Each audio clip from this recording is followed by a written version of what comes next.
त्यांची भेट घेतली, त्यांची तब्येत देखील खालावली. तुमच्या आसुर देखील काय भेट होत? कसं आहे, आज आमचा एक मराठा बांधव त्याच्या समाजाच्या अधिकारासाठी लढतोय आणि त्यांची तब्येत ही दिवसेंदिवस खालावत चाललेली आहे आणि हे आम्हाला कोणालाही सहन होणार नाही. आज महाराष्ट्रामध्ये त्यांच्या जीवाला जर काही बरं वाईट झालं, येणारा काळ सणासुदीचा आहे. या सणासुदीला गालबोट लागता कामा नये आणि आज मला कुठेतरी लाज वाटते की मी या महाराष्ट्रामध्ये राहतो. आज एवढा मोठा मराठा समुदाय त्यांचं प्रतिनिधित्वाची मागणी करतोय. तो काय अनाठाई मागणी करत नाही. काय मागणी आहे की गोरगरीब मराठा समाज हा IAS झाला पाहिजे, IPS झाला पाहिजे, डॉक्टर झाला पाहिजे, इंजिनियर झाला पाहिजे. याने महाराष्ट्राचीच प्रगती होणार आहे ना. काय हे या देशात यांना प्रतिनिधित्व मिळाल्यानंतर काय दुसऱ्या देशाची सेवा करायला जाणार आहेत? नाही ना. महाराष्ट्राचीच सेवा करण्यासाठी त्याच्यामध्ये आमचं प्रतिनिधित्व असावं. त्या 100 लोकांमध्ये आमचाही एक IAS व्हावा, आमचाही एक जज व्हावा, आमचेही लोक खरे सख्खे सच्चे प्रतिनिधी आम्हाला त्या विधानसभेतही बघायचे. ही महाराष्ट्राच्या दृष्टीने एवढी चांगली मागणी एक बांधव आमचा धरून घेतोय.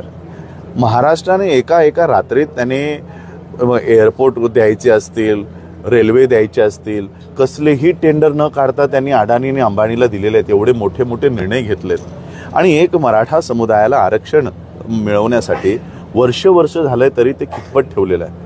आणि म्हणून माझी महाराष्ट्राच्या राजकारण्यांना, मग ते सत्ताधारी असेल विपक्ष असेल, माझी दोघांनाही हात जोडून मागणी आहे की जरांगे पाटलांची तब्येत दिवसेंदिवस नाही मिनिटोमिनिटी खालावत चाललेली आहे. दर मिनिटाला जे आकडे आज आम्ही बघितले, जे डॉक्टरांनी आता सांगितले, ते कुणालाही अशा आकडे त्यांच्या डोळ्यासमोर येऊ नये. आम्ही स्वतः जरांगे पाटलांना विनंती करतो की थोडं पाणी तरी घ्या.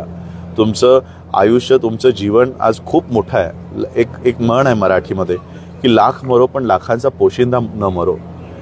आज लाखांचे नाही कोटी मराठा बांधवांचे, महाराष्ट्रातल्या लोकांचे, मराठी लोकांचे आज पोशिंदे जरांगे पाटील आहे आणि त्यांच्या केसाला जरी धक्का लागला तरी हा महाराष्ट्र सहन करणार नाही. आणि म्हणून मी राजकारण्यांना, सत्ताधारी असेल विपक्ष असेल, मी दादांनाही तेच म्हणालो की दादा, यांना केवळ आपली मतच हवीत. मग ती दलित असो किंवा मराठा असो, आमच्या काय मागण्या आहेत यांना काही त्याच्यावर घेणं देणं नाही. आणि म्हणून किती दिवस मी महाराष्ट्रातल्या जनतेला सांगणार आहे की किती दिवस आम्ही स्वतःला एक फक्त मतं देणारे युनिट म्हणून वावरायचं आहे. काय आम्हाला भावना नाहीत, काय आम्हाला सुख नाही, काय आम्हाला दुःख नाही. फक्त आम्ही मतं देणारं साधनच आहोत का तुमच्यासाठी? काय आम्ही फक्त मतं देणारी शिरगिनतीसाठी आम्ही फक्त रिकामी डोकीच आहोत का? आम्हाला IAS नाही व्हायचंय, आम्हाला IPS नाही व्हायचंय, आमच्या समाजाला सुटाबुटात नाही बघवायचंय का आम्हाला? आणि म्हणून आम्हाला किती दिवस तुम्ही फक्त मतं देणारं साधन म्हणून वापरणार आहात? आम्हाला न्याय द्या, आम्हाला प्रतिनिधित्व द्या. त्या शासनामध्ये आम्हाला आमची लोक बघू द्या, त्या न्यायपालिकेमध्ये आम्हाला आमची लोक बघू द्या. म्हणून मी माझी राजकारण आम्ही आता असं बोलायची वेळ आली की राजकारण चुलीत जाऊ द्या, पण आम्हाला हे असे दिवस आम्हाला बघता येऊ नये. महाराष्ट्राच्या ज्या आपण पुरोगामी म्हणतोय, आज आम्हाला लाज वाटायला लागली आहे की आम्ही या महाराष्ट्राला खरं पुरोगामी म्हणावं का? म्हणून मी विनंती करतोय, हात जोडून विनंती करतोय, बाबासाहेब आंबेडकरांच्या कुटुंबातला एक वंशज म्हणून, त्यांच्या विचारांचा वंशज म्हणून मी विनंती करतोय की या मराठा बांधवांना त्यांचं प्रतिनिधित्व द्या. हा आरक्षणाचा मुद्दा नाही, हा प्रतिनिधित्वाचा मुद्दा आहे.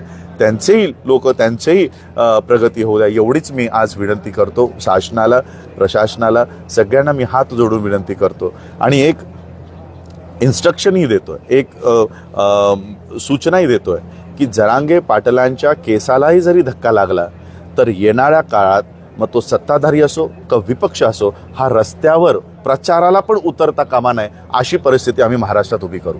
बस एवढंच मी सांगतो. थँक्यू.